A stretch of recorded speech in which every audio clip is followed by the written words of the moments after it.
오늘 우리에게 주신 하나님의 말씀은 로마서 8장 1절에서 6절까지입니다. 하나님의 말씀입니다. 그러므로 이제 그리스도 예수 안에 있는 자에게는 결코 정죄함이 없나니 이는 그리스도 예수 안에 있는 생명의 성령의 법이 죄와 사망의 법에서 너를 해방하였음이라. 율법이 육신으로 말미암아 연약하여 할 수 없는 그것을 하나님은 하시나니 곧 죄로 말미암아 자기 아들을 죄 있는 육신의 모양으로 보내어 육신의 죄를 정하사 육신을 따르지 않고 그 영을 따라 행하는 우리에게 율법의 요구가 이루어지게 하려 하심이라. 육신을 따르는 자는 육신의 일을, 영을 따르는 자는 영의 일을 생각하나니 육신의 생각은 사망이요 영의 생각은 생명과 평안이니라. 아멘. 생명의 성령의 법으로 살아야 합니다 라는 제목으로 함께 말씀의 은혜를 나누겠습니다. 로마서 8장은 참 은혜로운 장입니다. 성경학자들은 성경을 여러 갈래로 흐르는 강으로 표현합니다. 율법서의 강이 이렇게 흘러가고 역사서의 강이 이렇게 흘러가고 복음서의 강이 이렇게 흘러가는데 이 모든 성경의 강이 한 곳으로 모이는 곳이 로마서 8장이다. 이렇게 표현할 정도로 로마서 8장은 성경 가운데 진수입니다. 종교개혁을 했던 루터는 이렇게 표현했습니다. 성경을 금반지라고 한다면 로마서는 그 금반지에 끼워진 보석이다. 그만큼 로마서가 가지는 은혜가 큰 거죠. 그런데 그 금반지 보석에서 반짝 빛나는 한 부분, 그 부분이 있다면 로마서 5장과 8장이다. 그만큼 로마서 5장과 8장은 우리에게 끼쳐주는 은혜가 큰 장이죠. 로마서 8장에 당분간 좀 머물면서 은혜를 함께 나누려고 합니다.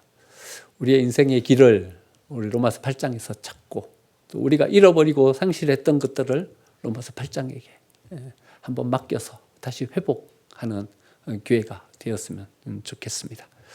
1장에서 7장까지 복음의 내용을 한번 요약해 본다면 두 절로 딱 요약할 수 있습니다. 첫 번째는요, 로마서 3장 24절입니다. 여러분 앞으로 한 몇 장만 더 넘겨보시죠. 로마서 3장 24절 이렇게 요약하고 있습니다. 그리스도 예수 안에 있는 속량으로 말미암아 하나님의 은혜로 값없이 의롭다 하심을 얻은 자 되었느니라. 여러분 로마서 3장 24절 이 말씀이 뭐냐 하면요, 이게 복음이에요. 이게 복음이에요. 중요한 세 단어를 여기서 딱 한번 동그라미 칠 수 있어요. 첫 번째는 속량이에요. 속량. 대신 갚아주셨다는 거죠. 우리가 갚아야 할 것을 대신 갚아주셨다. 속량해 주셨다. 두 번째 단어는 은혜입니다. 은혜. 그저 주셨다. 우리가 받을 수 있는 자격이 있어서 이 은혜를 받은 것이 아니라 하나님께서 우리에게 그저 주셨다. 우리에게 어떤 공로가 있어서 우리를 자녀로 선택하시고 구원자로 선택하신 것이 아니라 은혜로 주셨다. 세 번째 단어는 의롭다 하심이라는 단어입니다. 그 결과는 뭐냐? 하나님께서 우리를 의롭게 세워주신 거죠. 성량하셔서 은혜로 이 복음의 생명을 주셔서 이제 우리는 하나님 앞에 의로운 존재로 세워질 수 있게 된 거죠. 그러니까 로마서 3장 24절은요, 우리가 믿는 복음, 그 복음이 뭔가, 그 내용이 뭔가 하는 것을 우리에게 딱 알려주는 거죠. 두 번째 요약은요, 5장 1절이에요. 5장과 8장, 이 두 장이 반짝 빛나는 보석이라 그랬죠. 5장 1절 이렇게 시작합니다. 우리가 믿음으로 의롭다 하심을 받았으니 우리 주 예수 그리스도로 말미암아 하나님과 화평을 누리자. 그래서 우리는 어떻게 됐는가? 이제 하나님과 화평을 누릴 수 있는 자리까지 올라간 거예요. 하나님은 창조자이고 우리는 피조물이고, 하나님은 말씀하시는 자이고 우리는 순종하는 자이고, 우리는 하나님과 어깨를 겨룰 수 없는, 나란히 할 수 없는 그런 사람이었어요. 그런데 하나님이요, 우리를 이렇게 높여주신 거예요. 하나님 앞에 나와서 예배할 수 있게 됐어요. 하나님 앞에 기도할 수 있게 됐어요. 하나님의 자녀라는 자리를 우리에게 허락해 주셨어요. 이제 하나님과 화평할 수 있는 그 자리까지 올라가게 된 거죠. 그 이야기를 로마서 1장에서 7장까지 우리에게 주고 계시는 거죠. 그리고는 8장을 시작하면서 1절, 2절에서 지금까지 모든 것들을 또 다른 언어로 우리에게 요약해 주고 계십니다. 우리 8장 1절, 2절 다 같이 한번 함께 봉독하겠습니다. 그러므로 이제 그리스도 예수 안에 있는 자에게는 결코 정죄함이 없나니 이는 그리스도 예수 안에 있는 생명의 성령의 법이 죄와 사망의 법에서 너를 해방하였습니다. 1절과 2절은 한 문장입니다. 한 문장인데 1절과 2절로 이렇게 나눠놨어요. 도치되어 있어요. 도치법을 써서 앞에 먼저 해야 될 이야기를 뒤쪽으로 빼고 더 중요하다 생각하는 부분을 앞쪽으로 이렇게 빼가지고 문장을 도치시켰어요. 그러니까 2절이 먼저예요. 2절에서 생명의 성령의 법, 죄와 사망의 법, 이 두 가지 어떤 대결을 이렇게 우리에게 보여주고 있어요. 첫 번째는요, 죄와 사망의 법이 먼저예요. 성경이 전체적으로 이렇게 보면요, 죄와 사망의 법은 어떤 내용인가 하면 이런 내용이에요. 선악과를 따먹고 죄를 지었으니 너는 죽어야 된다. 이게 죄와 사망의 법이죠. 사단이요, 인류를 늪속에 빠뜨리려고 하와에게 선악과를 따먹게 했어요. 그래서 이제 인류는 하나님께서 따먹지 말라 한 그 선악과를 따먹기 때문에 죽어야 돼요. 이게 죄와 사망의 법인 거죠. 사단은요, 끊임없이 이것을 가지고 인류를 고발해요. 인류는 죄를 지은 존재입니다. 죽어야 합니다. 하나님, 왜 징계를 미루십니까? 왜 정령 죽으리라 말씀하셔놓고는 아담이 안 죽습니까? 왜 하와가 안 죽습니까? 계속 고발하는 거예요. 정죄하는 거예요. 죄 지었어요. 죽어야 돼요. 죽어야 돼요. 이게 사단이 고발하는 고발의 내용인 거죠. 그런데요, 하나님은 어떤 법을 가지고 나서냐 하면 생명의 성령의 법을 가지고 나서십니다. 생명의 성령의 법은 뭘 말하냐 하면 예수님의 십자가인 거죠. 예수님이 우리 인류가 감당해야 될 그 사망이라는 죄의 대가를 예수님이 십자가 위에서 대신 감당해 주셨다. 대신 죽으셨다. 하나님은 이제 예수가 십자가 위에서 대신 인류를 위해서 죽었으니 이제는 정죄하지 말아라. 이렇게 말씀하시는 거죠. 1절. 이제 그리스도 예수 안에 있는 자에게는 결코 정죄함이 없나니. 정죄하지 말아라.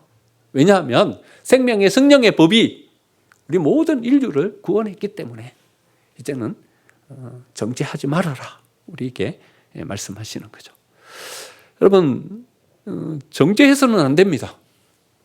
정죄는 누가 사용하는 도구인가 하면요, 사단이 사용하는 도구예요. 애시당초 처음부터요. 그 에덴 동산 거기서부터요. 누가 쓰는 도구인가 하면요, 사단이 쓰는 도구예요. 정죄. 죄 지었습니다. 허물이 있습니다. 이 사람은 죄인입니다. 고발하는 자가 누구인가 하면요, 사단이에요. 그러니까 정죄라는 이 도구는 되도록이면 안 쓰는 게 좋아요. 우리가 우리 손에 안 붙잡는 게 좋아요. 사단이 쓰는 도구를 바로 붙잡아요. 하나님이 쓰시는 하나님의 도구를 붙잡고 하나님의 사람으로 쓰는 게 좋은 거죠. 정죄하는 것은요, 예수님의 십자가 복음을 부인하는 거예요. 사단이 우리에게 자꾸 정죄해요. 복음을 무력화시키는 거예요. 생명을 무력화시키는 거예요. 정죄하는 거예요. 죄를 부각시키는 거예요. 허물을 부각시키는 거예요. 어떤 잘못을 더 도드라지게 만드는 거예요. 그러면서 거기 속에 있는 생명을 빼앗아 버리는 거죠. 여러분, 2000년 전에 이미 예수님은 십자가 위에서 복음을 완성하셨어요. 돌아가시면서 뭐라고 말씀하셨냐 하면요, 다 이루었다. 이런 말씀하셨어요. 십자가 그 예수님의 죽음을 통해서 모든 인류가 구원 얻을 수 있는 그 복음을 완성하셨어요. 그런데요, 아직까지 성취되지는 않고 있어요. 예수님이 다시 오시면 그때 이 복음의 역사가 완전히 완성될 거예요. 그러니까 이미 이루어진 already 그 십자가의 사건과 나중 예수님이 다시 오실 그 사이, 난옛 그 사이를 살아가고 있는 사람이 우리들이에요. 이미 만들어 주시긴 하셨는데 성취는 안 됐어요. 그러니까 약간 불완전한 그 상황 속에서 우리가 살아가고 있는 거죠. 그러면서 하나님은요, 이것을 완성시키는 자로 우리를 부르신 거예요. 정죄받지 않고 완전한 구원을 이룰 수 있는 구원의 사역에 동참해라. 우리를 부르신 거죠. 그러니까 이 사이를 살아가는 우리들은요, 뭘 선택해야 되냐 하면요, 생명의 성령의 법을 선택해야 되는 거예요. 왜냐하면 생명의 성령의 법을 통해서 인류는 구원을 얻고 하나님의 자녀로 완전하게 세워지게 될 거니까요. 이 사역을 완성시키는 자로 하나님이 교회를 세우시고 우리를 부르셨으니까요. 우리는 뭘 붙잡고 뭘 향해서 나아가야 되냐 하면 생명의 성령의 법을 붙잡고 구원의 완성을 향해서 나아가야 하는 사람들입니다. 뭐는 놔야 합니까? 정죄는 놔야 합니다. 이건 사탄의 도구예요. 사탄은 계속 이 정죄라는 것을 가지고 우리를 릅속에 빠뜨립니다. 허물이 있지 않냐고, 죄를 지었지 않냐고, 부족함이 있지 않냐고. 여러분, 허물을 들추고 죄를 들추면요, 그 사람은 결국 죽게 돼요. 사단이 허물을 들추고 죄를 들추는 이유는요, 그 사람에게서 생명을 빼앗고 그 사람을 죽게 만들려고 하는 거예요. 결국 우리가 허물을 들추고 죄를 들추어내면 그 사람은 생명을 잃어버리고 아무런 역할을 감당하지 못할 무력한 사람으로 전락해버리고 맙니다. 여러분, 죄의식도 가지지 말라는 말은 아닙니다. 죄의식은 분명해야 돼요. 예수님이 이런 말씀을 하셨어요. 율법의 1.1획도 없어지지 않는다. 그러니까 이 말씀은요, 죄의식은 분명하게 가지라는 거예요. 뭐가 죄인지, 뭐가 죄가 아닌지, 거기에 대한 의식은 분명히 가져야 된다는 거예요. 하지만 율법의 목적은, 정죄가 율법의 목적은 아니에요. 뭐가 목적인가 하면요, 분별이 목적이에요. 어떤 것이 죄인지, 어떤 것이 죄가 아닌지 분별은 할 줄 알아야 되니까. 우리가 그 의식은 가지고 있어야 되니까. 그래서 율법을 우리에게 허락해 주신 거예요.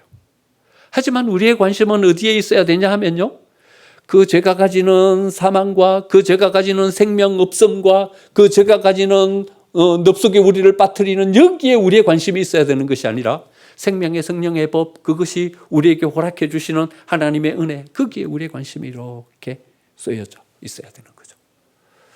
여러분, 금맥을 찾았다. 엄청나게 금이 쏟아지는 금광이다. 여러분, 어느 정도의 금이 쏟아지면 금광이 될까요? 요즘 금 시세가 엄청나게 많이 올랐다 그러더라고요. 여러분, 어떻게 하면 최고의 금광인 줄 아세요?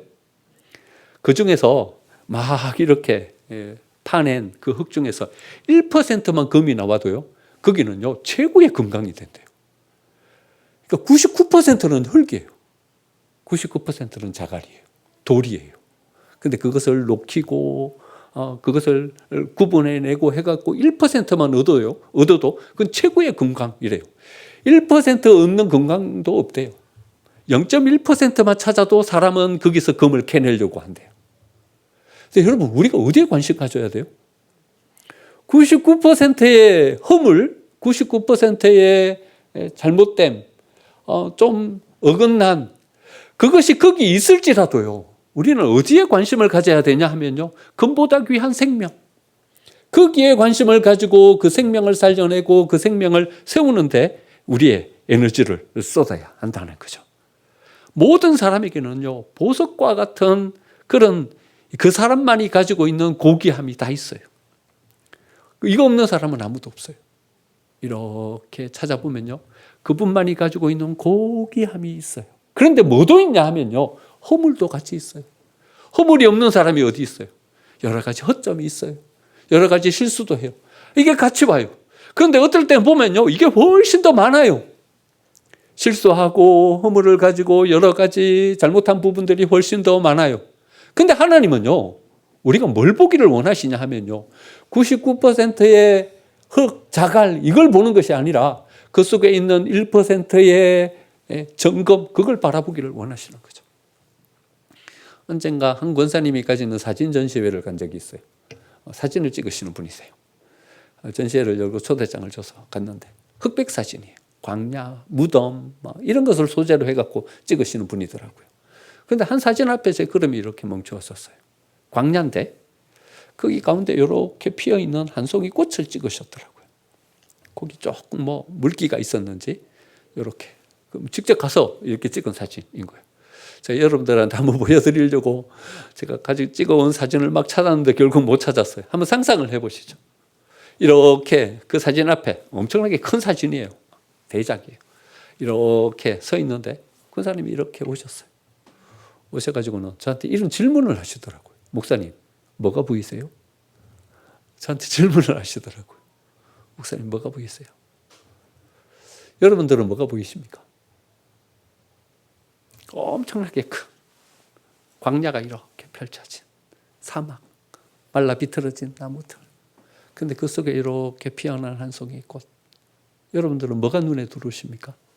딱 앞에 서면요, 뭐가 눈에 딱 들어오냐 하면요, 솔직한 저의 마음은 황량하게 펼쳐진 그 광야와 사막이 딱 압도해버려요.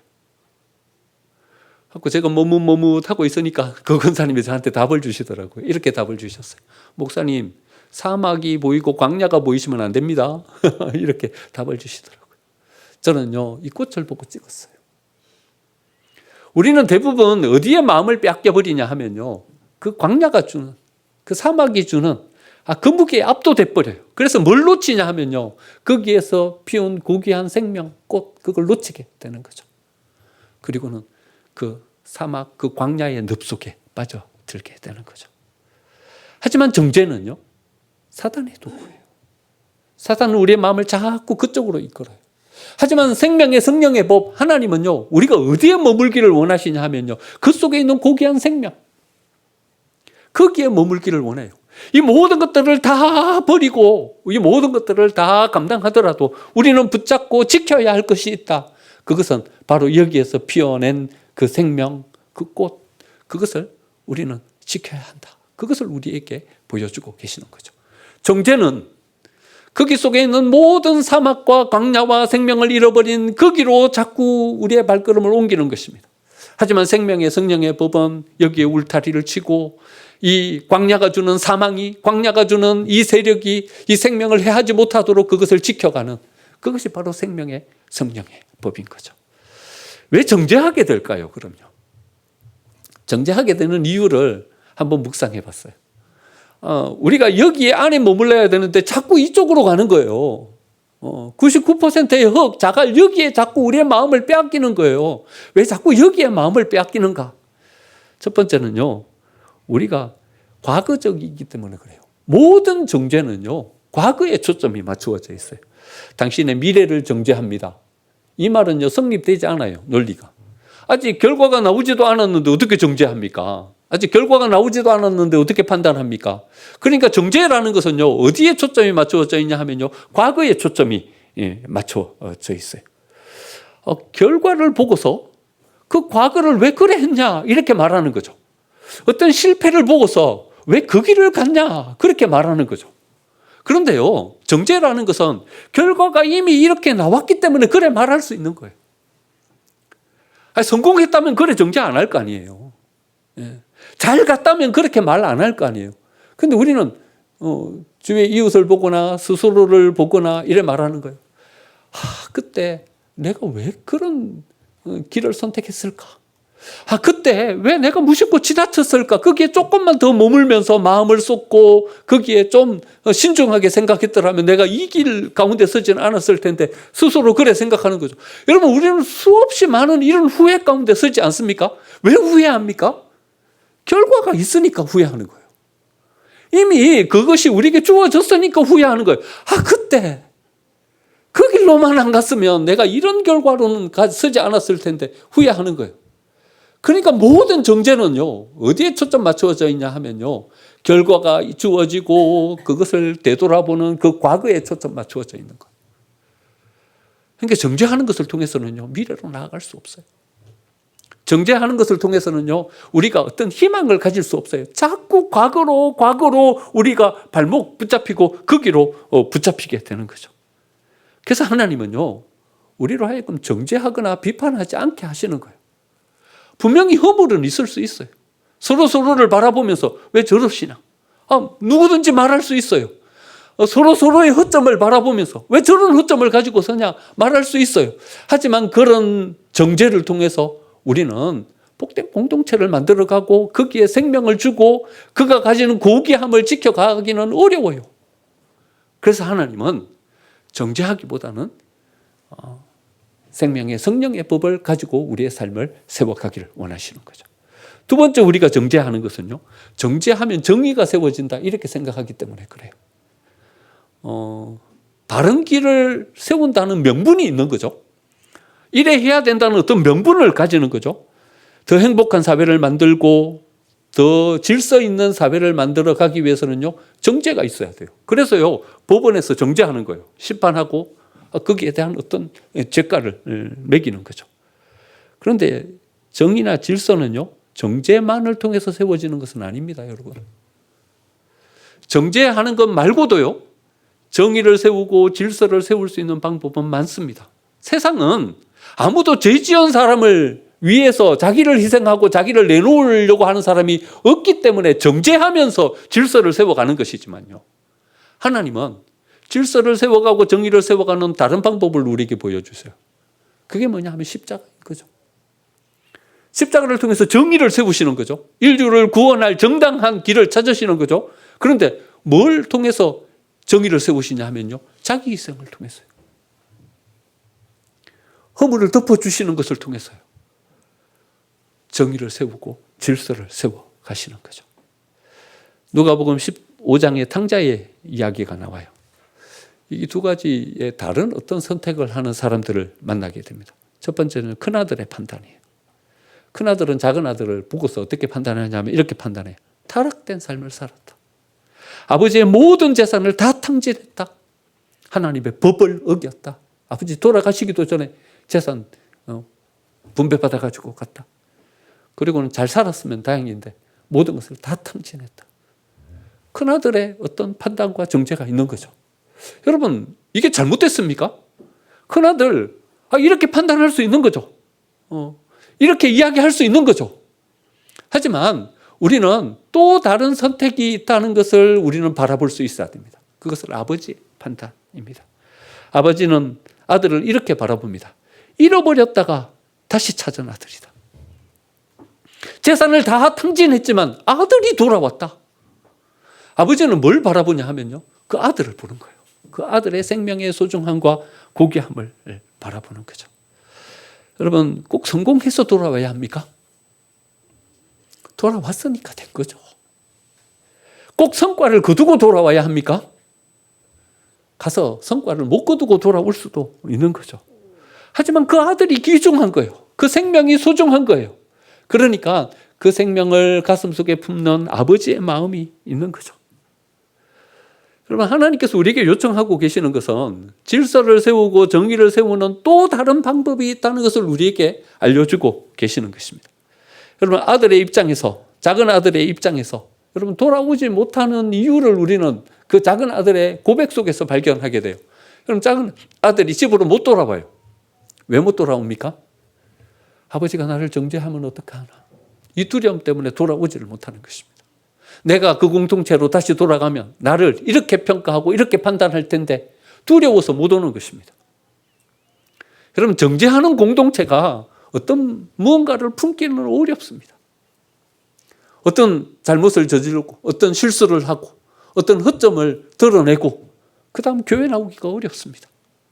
왜냐하면 저 공동체가 또 나를 어떻게 정죄하고 나를 향하여서 어떤 허물이 있다고 이야기할지 두려워서 못 가는 것입니다. 여러분, 작은 아들이 어째 집으로 못 돌아왔냐 하면 내가 재산 다 탕진했는데 탕진한 이 몸 가지고 돌아가면 아버지가, 형이 나를 향해서 뭐라고 정죄할까 두려움 때문에 못 가는 것입니다. 여러분, 우리가 정죄를 선택하면 안 되는 이유입니다. 허물을 덜추어내면 안 되는 이유입니다.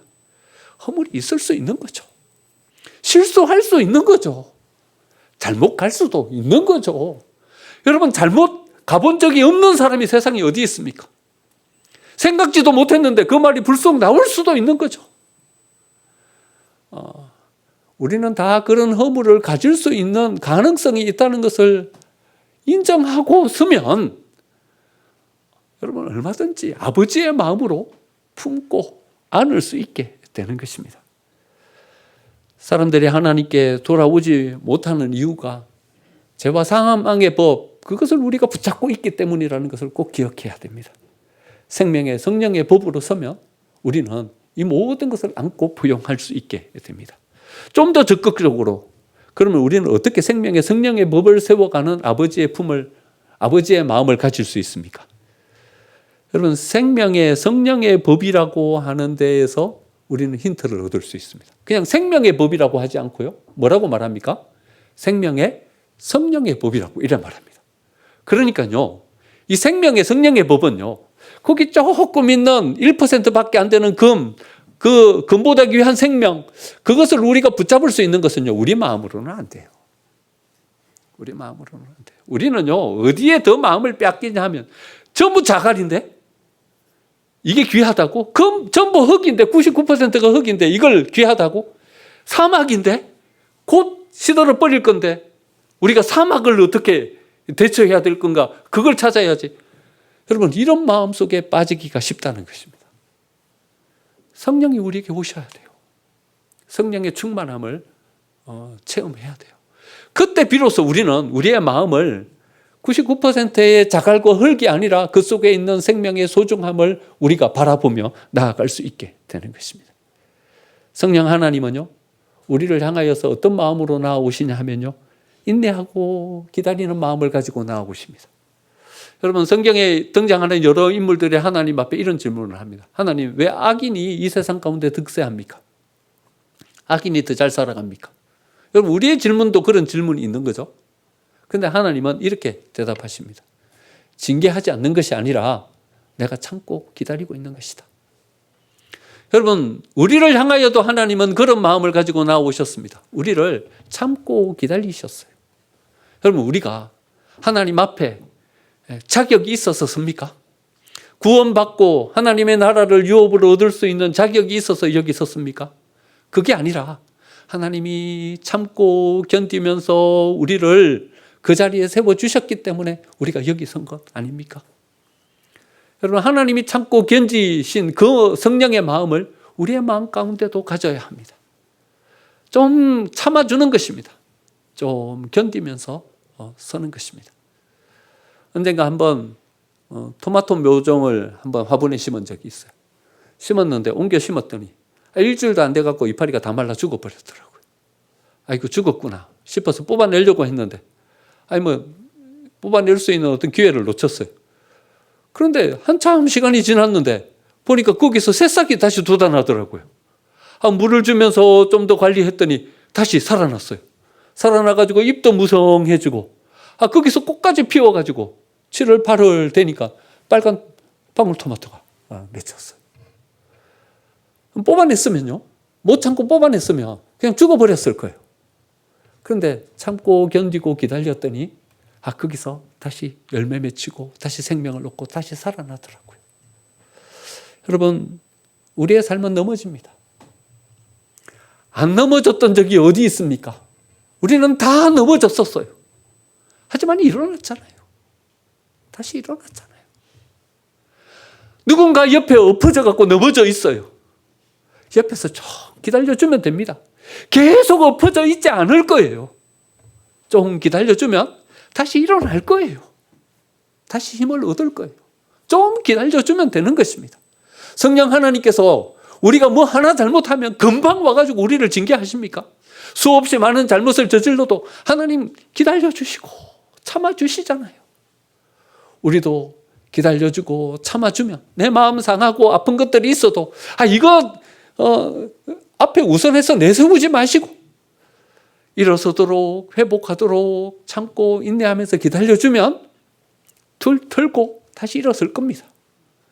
정죄하는 것이 아니라 생명의 성령의 법으로 우리가 그들을 관용하고 안아주면 하나님께서 또다시 은혜를 베풀어 주셔서 모든 것들을 회복하게 하실 줄 믿습니다.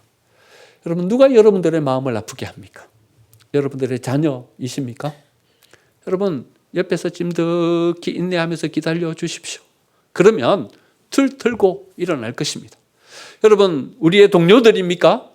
여러분, 조금만 참고 정죄하기보다는 성령의 마음으로 아버지의 품으로 기다려 주십시오. 그러면 다시 회복하고 쓸 겁니다. 우리가 이 성령의 생명의 법을 가지고 설 때 하나님의 교회를 세울 수 있고 성령의 생명의 법을 가지고 설 때 우리 가정을 세울 수 있는 줄 믿습니다.